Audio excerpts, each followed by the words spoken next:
The dust-choked road stretched endlessly toward redemption, and the lone rider appeared on the horizon like a ghost emerging from memory itself. The sun burned overhead with merciless intensity, but the man on horseback seemed immune to its punishment. His weathered face carried the deep lines of hard years and harder choices, and his eyes held the particular emptiness that comes from seeing too much death and delivering too much justice. Marshal Cole Brennan had once been a name spoken with reverence across 3 territories. Now it was whispered in saloons and around campfires, always followed by speculation about what really happened in Silver Creek 15 years ago. Everyone knew that a lawman's past, no matter how decorated, eventually catches up with him and demands payment in full. Cole had not wanted to come to redemption. The telegram from the territorial office had been brutally direct about a town descending into lawlessness and something connected to his personal history that required immediate attention. The message had been cryptic enough to worry him and specific enough to make refusal impossible. When authorities summoned a marshal with specific words about unfinished business, it meant buried secrets were clawing their way to the surface. The town appeared ahead, shimmering in heat waves like a mirage that might disappear if approached too directly. As Cole guided his horse down the main street, the first thing he noticed was the unnatural quiet. Frontier towns were supposed to be alive with commerce and conversation, with the sounds of hammers and horses and human enterprise. This silence felt deliberate, as if the entire population had collectively decided to hold its breath and wait for something terrible to happen. Windows showed movement behind curtains, as residents watched his arrival with the nervous attention of people who recognized trouble when it rode into town. Cole felt their stares like physical pressure against his back, and he understood immediately that his reputation had preceded him in ways that might not help the situation. A handful of people on the street took one look at the badge on his chest and hurried indoors with the urgency of those who wanted no part of whatever was coming next. The saloon stood at the center of town, its weathered facade suggesting better days long past. As Cole dismounted and secured his horse, an elderly man emerged from the shadows of the covered walkway. The deputy's badge on his chest was tarnished and crooked, and his face carried the exhaustion of someone who had spent too many nights sleeping poorly while wondering if morning would bring violence. His hand trembled slightly as he adjusted his gun belt, and Cole recognized the gesture as the nervous habit of a man who had seen his authority become meaningless. The deputy introduced himself with a voice that cracked from either emotion or dehydration, explaining that Marshal Brennan had been expected for days but that circumstances had deteriorated faster than anyone anticipated. Cole listened with the patient attention of someone trained to extract truth from frightened people, noting the way the old man's eyes kept darting toward the end of the street as if expecting an angry mob to materialize at any moment. When Cole asked about Sheriff Holloway, who had sent the original telegram, the deputy's face went pale, and his response confirmed what Cole had already suspected from the town's atmosphere of suppressed violence. The sheriff was dead, killed 3 nights ago, under circumstances that had divided the town into armed camps of competing certainty. One faction demanded immediate justice through hanging, while another whispered about conspiracy and hidden motives that went deeper than simple murder. The deputy explained this division with the weary resignation of someone who had watched community bonds dissolve into tribal loyalty and mob thinking, and Cole understood that his arrival had not brought relief, but rather added another volatile element to an already explosive situation. The accused killer was being held in the small jailhouse at the edge of town, and her identity sent a shock through Cole's system that he struggled to conceal. An Apache woman, or more precisely a half-Apache woman, whose mixed heritage had made her an outsider in both cultures. The deputy described her arrival in town 3 months earlier, how she had kept to herself and caused no trouble, and how Sheriff Holloway had taken an unhealthy interest in her that everyone noticed, but no one challenged because the sheriff's power in redemption was absolute and his temper was legendary. Cole felt old memories stirring, ghosts he thought he had successfully buried rising to demand attention. The pattern was sickeningly familiar because he had seen it play out before in another town, another time, with another Apache woman whose face still haunted his dreams. That situation had ended badly, with Cole making choices he regretted every day since, and now history seemed determined to force him into the same impossible position all over again. The universe had a cruel sense of humor about the lessons it insisted lawmen learn repeatedly until they finally understood, or until they broke completely under the weight of accumulated failures. But what happened next stunned everyone, because the deputy revealed details about the case that transformed it from a straightforward murder into something far more complex and dangerous. The accused woman claimed innocence, despite overwhelming evidence. But more importantly, she insisted that Sheriff Holloway's death was connected to a larger conspiracy involving some of the town's most respected citizens. She had allegedly witnessed activities that suggested Redemption's prosperity was built on something darker than honest commerce, and her accusations had terrified the town's power structure into demanding her immediate execution before she could reveal what she knew to territorial authorities.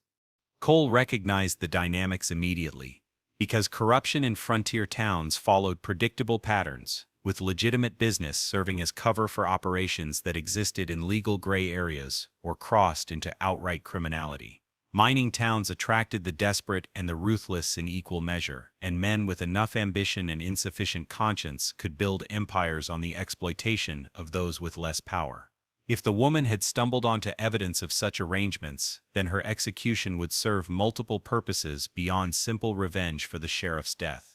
The jailhouse sat at the far edge of town, deliberately positioned where lynch mobs could operate with minimal interference from those who might object to vigilante justice. The structure was little more than a reinforced cabin with barred windows, and as Cole approached, he noticed the guards standing watch with the uncomfortable posture of men who were not sure whether their job was to keep the prisoner in or the town out. They recognized his authority immediately and stepped aside without challenge, though their expressions suggested relief at transferring responsibility to someone whose jurisdiction superseded local politics. Inside, the air was thick with the smell of unwashed bodies and fear sweat, and the single cell at the back held a figure that made Cole's breath catch in his throat. The woman sat with her back against the wall, knees drawn up and head tilted forward so her face was hidden behind a curtain of dark hair. But when Cole's boots scraped against the wooden floor, she lifted her head and looked directly at him with eyes that carried generations of betrayal and survival. The resemblance struck him like a physical blow, because this woman's face held echoes of someone he had known years ago, someone whose memory he carried like a wound that never fully healed. The bone structure, the set of her jaw, the particular shade of her eyes, all of these features pulled him backward through time to another moment of crisis when he had failed to do what honor and conscience demanded. His hands gripped the bars of the cell to steady himself as memory and present reality crashed together with disorienting force. The woman studied him with the calculating attention of someone trying to determine whether he represented hope or just another variety of threat. When she finally spoke, her voice carried the controlled emotion of someone who had learned not to expect mercy but could still hope for basic fairness. She identified herself as Ayanna, and the name meant nothing to Cole until she explained that her mother had been named Nolan, and then the world tilted sideways as 15 years of carefully maintained denial collapsed in an instant. Nolan had been the Apache woman in Silver Creek, the one Cole had tried to help before politics, and cowardice had convinced him to prioritize his career over doing what was right. She had been forced to flee town after a powerful rancher's son had assaulted her, and Cole had failed to bring charges because testimony from an Apache woman carried no legal weight against a white man's denial. The guilt from that failure had shaped every decision Cole made afterward, driving him to pursue impossible standards of justice, as if accumulated good deeds could somehow balance the scales of that one terrible choice. And now Nolan's daughter sat before him, accused of murder in circumstances that mirrored her mother's persecution with haunting precision. Ayanna explained this connection with the matter-of-fact tone of someone recounting a story she had heard too many times. How her mother had spoken of the young marshal who almost helped, who almost stood up for what was right, who almost became the man his badge demanded he be. Nolan had died 3 years ago, never knowing whether Cole Brennan had learned anything from his failure, or whether he had continued making the same cowardly choices that prioritized survival over justice. Cole wanted to defend himself, to explain all the complex factors that had influenced his decision in Silver Creek. but the excuses died in his throat, because Ayana's steady gaze made it clear she had no interest in rationalizations. Her mother had taught her that men either had courage or they did not, and all the clever justifications in the world could not change that fundamental truth. The question now was whether Cole would repeat his pattern of failure or finally become the lawman he had once dreamed of being before reality had taught him that ideals were expensive and careers were fragile. Ayana began recounting the events that led to her current predicament, and Cole listened with the focused attention of someone who understood that details mattered when separating truth from convenient narratives. She described arriving in redemption with modest savings and hope for a fresh start, finding work as a seamstress and keeping to herself while navigating the complicated social dynamics of a town where her mixed heritage made her perpetually foreign. For the first months, life had been manageable if lonely, but then Sheriff Holloway had noticed her and decided she would make a suitable conquest for a man accustomed to taking what he wanted without consequences. The sheriff's attention had begun with crude compliments and escalated to unwanted visits to her small house on the edge of town. Ayana had tried every strategy for discouragement, from polite refusal to blunt rejection, but Holloway interpreted resistance as challenge rather than boundary. The situation reached crisis when he cornered her in an alley behind the general store and made clear that continued refusal would result in manufactured criminal charges that would leave her completely vulnerable to his demands. Ayana had understood immediately that she faced impossible choices: submit to assault or face destruction through legal persecution, and neither option offered real survival. But then something unexpected happened that changed the trajectory toward the current catastrophe. Ayana witnessed a conversation she was not supposed to see, one that revealed Sheriff Holloway's role in an operation that was systematically defrauding homesteaders of their land through manipulated surveys and forged documents. The scheme involved several of Redemption's most prominent citizens, including the banker, the land office clerk, and the owner of the largest mining operation in the region. They were consolidating property under false pretenses and selling it to Eastern investors who had no idea they were buying titles that would never hold up to legal scrutiny.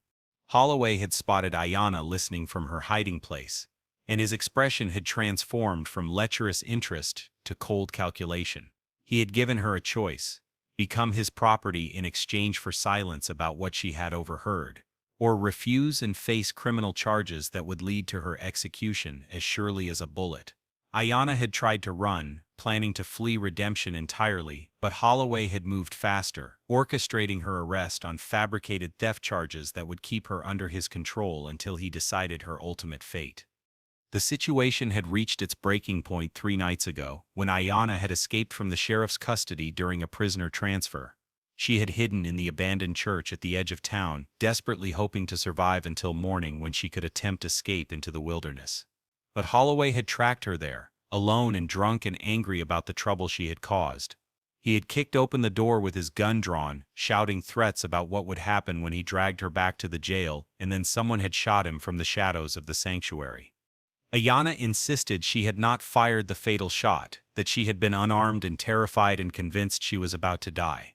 But someone else had been in that church, someone who had killed Holloway with a single bullet to the chest and then disappeared into the night before Ayana could even see their face.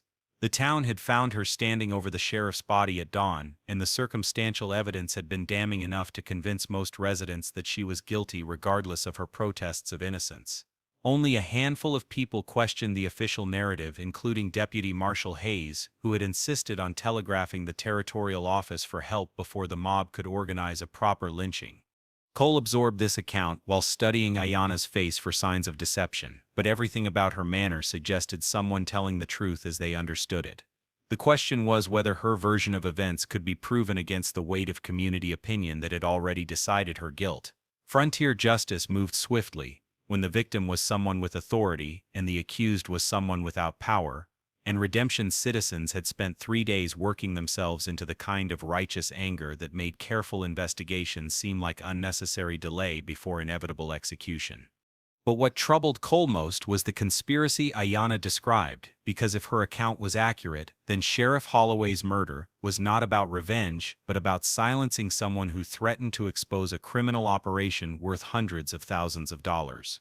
The men involved in such schemes did not leave witnesses alive, and they certainly would not allow a lone marshal to interfere with plans that had taken years to establish. Cole understood immediately that investigating this case honestly would put him in opposition to people with resources and motivation to eliminate problems through any means necessary. The sun was setting when Cole finally left the jailhouse, and the shadows stretching across Redemption seemed to carry their own weight of menace and hidden threats. Deputy Hayes was waiting outside with the nervous energy of someone who needed to warn about dangers but feared being overheard. He explained in hurried whispers about the trial scheduled for the next morning, about how the judge was firmly in the pocket of the town's power structure, about how the verdict had essentially been decided before any evidence would be presented. The entire proceeding was meant to provide a veneer of legal process before Ayanna's execution, and Hayes expected Cole to either participate in this charade or leave town before he became another inconvenient witness who needed silencing. Cole considered his options, while the last light faded and lanterns began appearing in windows throughout town. He could walk away, report back to the territorial office that the situation was beyond his authority, and preserve his career by choosing survival over justice, just as he had 15 years ago. Or he could investigate properly, follow evidence wherever it led, and risk everything on the possibility that truth might prevail over power.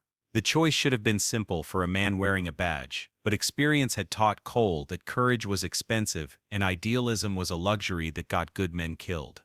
But then he thought about Nolene, about how she had looked at him with disappointed understanding when he had explained why he could not help her against the rancher's son. He remembered the way she had accepted betrayal as just another confirmation of what she already knew about justice in frontier towns, and how that acceptance had burned worse than if she had raged or wept or demanded explanations. 15 years later, that memory still had the power to make him feel small and ashamed, and now her daughter offered him an opportunity for redemption that might be his last chance to become the marshal he had once believed he could be. Cole returned to the saloon and ordered whiskey. He did not drink, using the time to observe who came and went, and how they interacted when they thought no one important was watching. Frontier towns revealed their power structures through subtle hierarchies of deference and dominance, and within an hour Cole had identified the key players in Redemption's leadership. The banker sat at the best table surrounded by men who listened with the focused attention of employees receiving instructions. The mining company owner held court at the bar, buying drinks and telling stories that everyone laughed at with slightly too much enthusiasm. The land office clerk played cards in the corner but kept glancing toward the banker as if seeking approval for his gambling choices. These were the men whose comfortable prosperity depended on schemes that required Sheriff Holloway's cooperation. And these were the men who would benefit most from Ayanna's silence becoming permanent. Cole watched them carefully, noting their confidence and ease, the way they conducted business with the casual certainty of people who believed themselves untouchable by law or consequence. They had built their empire on exploitation and fraud, and they would not surrender it without fighting in ways that made frontier violence seem civilized by comparison. As midnight approached, Cole made his decision with the grim certainty of someone who understood the likely cost but had finally found a cause worth paying for. He would investigate this case properly, gather real evidence, and force the truth into the light regardless of who preferred darkness. If the conspiracy was real, he would expose it. If Ayanna was innocent, he would prove it. And if powerful men tried to stop him through violence or intimidation, then they would discover that Cole Brennan might be haunted by past failures. But he was not the same frightened young marshal who had let Nolan down in Silver Creek. The next morning arrived with the false cheerfulness of sunshine that seemed to mock the day's dark purpose. The trial was scheduled for 10 o'clock in the town hall, and by 9:30 a crowd had gathered with the eager anticipation of people attending entertainment rather than justice. Cole arrived early to find Ayanna being escorted from the jailhouse in chains, and the sight of her restrained dignity in the face of hostile stares reminded him painfully of her mother's similar grace under persecution. She met his eyes briefly, and in that moment of connection he saw a question about whether he would finally choose courage or repeat his pattern of failure. The judge arrived with theatrical punctuality, a man whose corpulent prosperity suggested years of accepting bribes disguised as legitimate business arrangements. He called the court to order with the bored efficiency of someone conducting a formality rather than pursuing truth, and his opening remarks made clear that he expected proceedings to be brief and the outcome to be predetermined.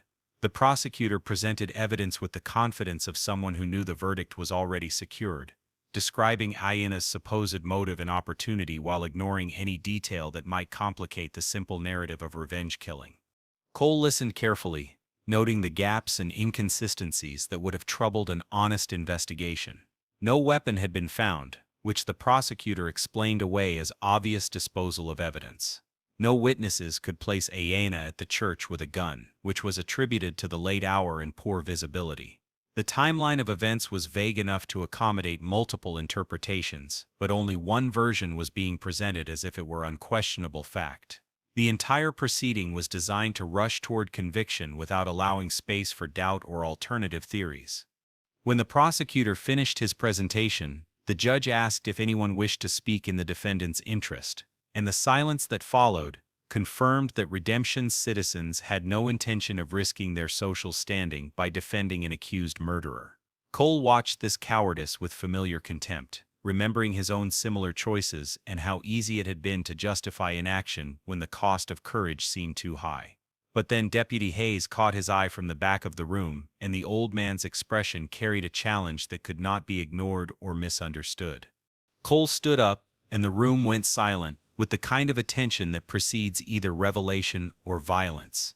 He identified himself formally as a territorial marshal with jurisdiction that superseded local proceedings, and he announced his intention to investigate the case properly before any verdict was delivered. The judge's face reddened with anger that he struggled to control, and several of the prominent citizens exchanged looks of alarm that confirmed everything Ayanna had claimed about conspiracy and corruption. The prosecutor objected with theatrical outrage, but Cole's authority was clear enough to make resistance problematic for anyone who wanted to maintain appearances of legal propriety. What followed was a confrontation that exposed the rot beneath Redemption's prosperous facade. As Cole methodically questioned the prosecutor's evidence and highlighted obvious inconsistencies that an honest investigation would have pursued. He pointed out the absence of any weapon, the lack of credible witnesses, and the suspicious speed with which charges had been filed before any serious examination of the crime scene.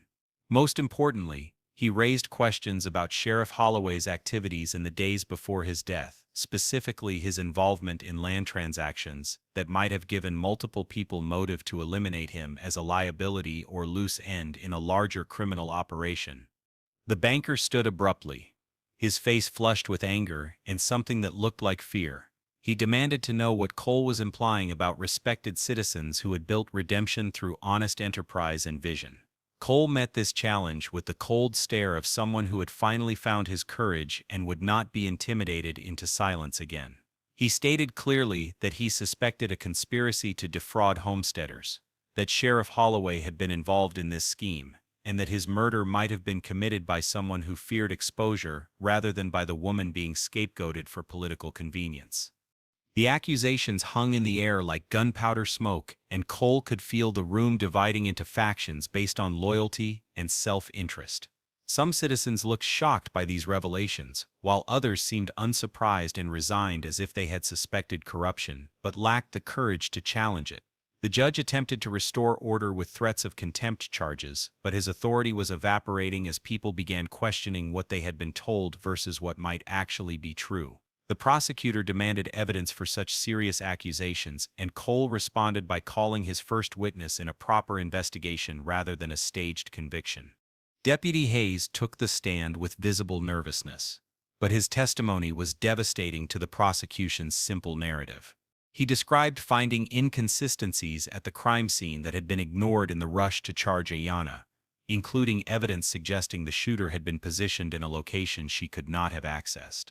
He mentioned seeing Sheriff Holloway meeting privately with the banker and mining company owner on the night before the murder, and how their conversation had seemed heated and confrontational. Most importantly, Hayes revealed that he had discovered forged land documents in Holloway's office, documents that would have exposed the fraud scheme if they had become public knowledge. The banker interrupted with furious objections. But the damage was done, and the crowd's mood had shifted from certainty to doubt. Other witnesses came forward with information they had been afraid to share earlier, describing Holloway's corrupt practices and the intimidation used to maintain silence about activities everyone suspected, but no one dared confirm. The land office clerk broke under pressure and confessed his role in the fraud scheme, explaining how Holloway had threatened him into cooperation and how the sheriff's death had actually been a relief because it meant potential escape from an operation that had trapped him through fear and complicity. As evidence accumulated, the conspiracy's full scope became clear, revealing a systematic operation that had stolen hundreds of thousands of dollars worth of property through forged surveys and manipulated records. The scheme required Holloway's cooperation to suppress complaints and intimidate victims, but it also made him a liability whose knowledge could destroy the entire enterprise if he ever decided to seek immunity through confession.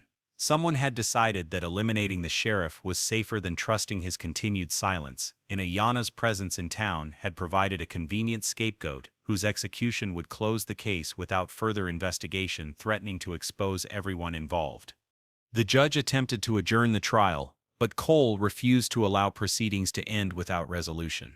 He demanded that the banker and mining company owner answer questions about their business relationships with Holloway, about their whereabouts on the night of the murder, and about their attempts to rush Ayanna's trial before proper investigation could occur. Both men refused to testify, claiming legal privilege, but their silence spoke louder than any confession could have. The crowd recognized guilt when it hid behind procedural technicalities, and opinion shifted decisively toward believing Ayanna's innocence and demanding accountability from those who had tried to frame her. But the real breakthrough came when Cole announced he had found the actual murder weapon hidden in the mining company office, placed there by someone who assumed no one would search the property of respectable citizens when a convenient suspect had already been identified. The gun belonged to the mining company owner's personal collection, and ballistics examination would later confirm it had fired the fatal shot. When confronted with this evidence, the owner broke down and confessed to killing Holloway during an argument about the sheriff's demands for a larger share of the fraud scheme's profits. The murder had not been about stopping Holloway from exposing the conspiracy, but rather about refusing to meet his increased extortion demands.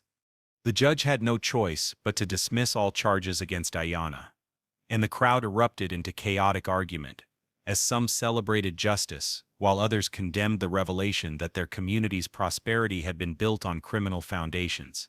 The banker and mining company owner were arrested immediately, along with several accomplices whose roles in the fraud scheme had been exposed through testimony and documentation.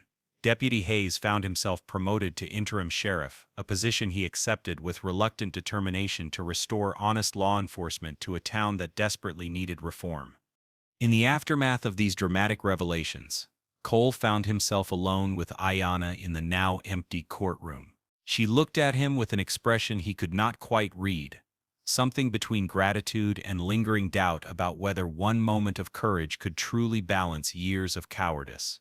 He wanted to explain himself, to justify his past failures and claim credit for finally doing what was right, but the words seemed inadequate against the weight of history and hurt. Ayanna spoke first, her voice carrying the measured tone of someone who had learned not to trust easy redemption. She thanked him for the investigation that proved her innocence, but she made clear that this single act of justice did not erase what had happened to her mother, or absolve him of past failures that could never be undone. Her mother had died, believing that law was merely another weapon used by the powerful against the vulnerable. And while today's outcome might suggest otherwise, one case did not transform a corrupt system into something trustworthy.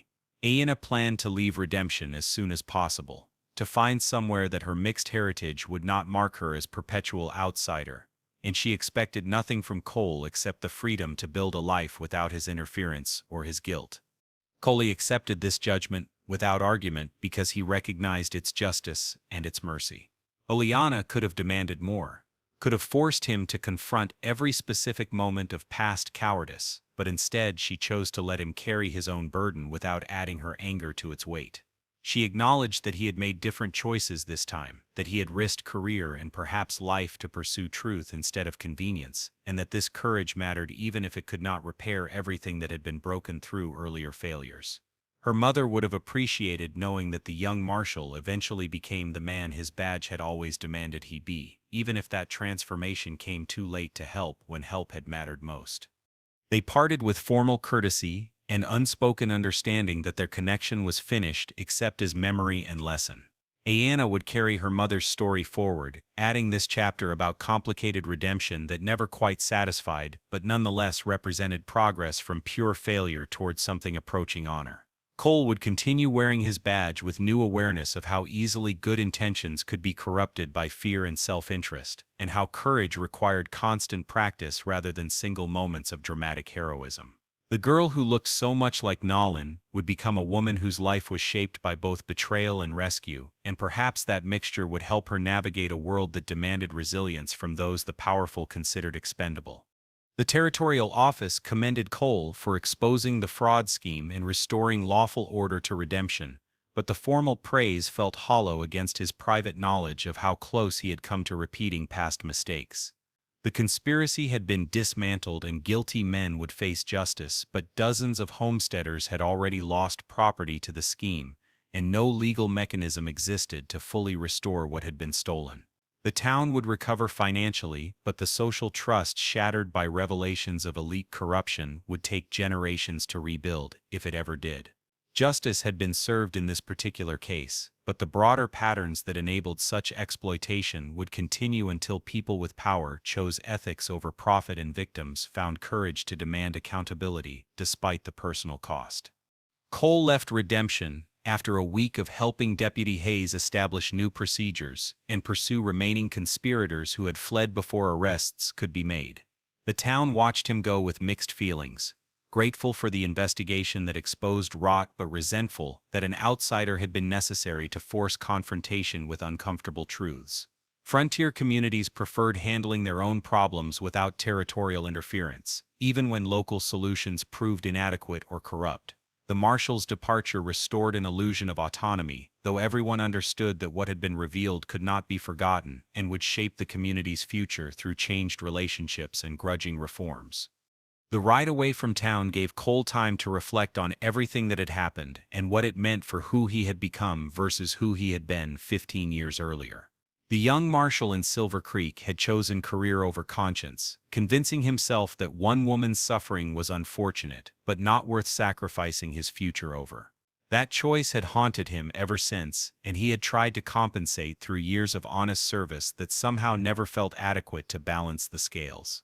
Now he had finally made the harder choice when it mattered, but the victory felt incomplete because it came too late to help Nolan, and could not undo damage that had already been done to her daughter's life. But perhaps incomplete victories were the only kind available to imperfect people trying to navigate impossible situations without clear guidance about what honor demanded. Cole had learned that courage was not absence of fear, but rather choice to act rightly, despite being afraid, and that redemption was not single dramatic gesture, but rather accumulation of better decisions that slowly transformed character over time. He would never forgive himself completely for failing Nolan, but he could choose to remember that failure as motivation rather than excuse, as lesson rather than limitation. The badge he wore represented ideals worth pursuing, even when pursuit was difficult and outcomes were uncertain, and wearing it honestly required daily choices about whether to prioritize justice or convenience. The territory needed marshals who understood these complicated truths, who recognized that law enforcement could serve either justice or power depending on choices made in specific moments under pressure.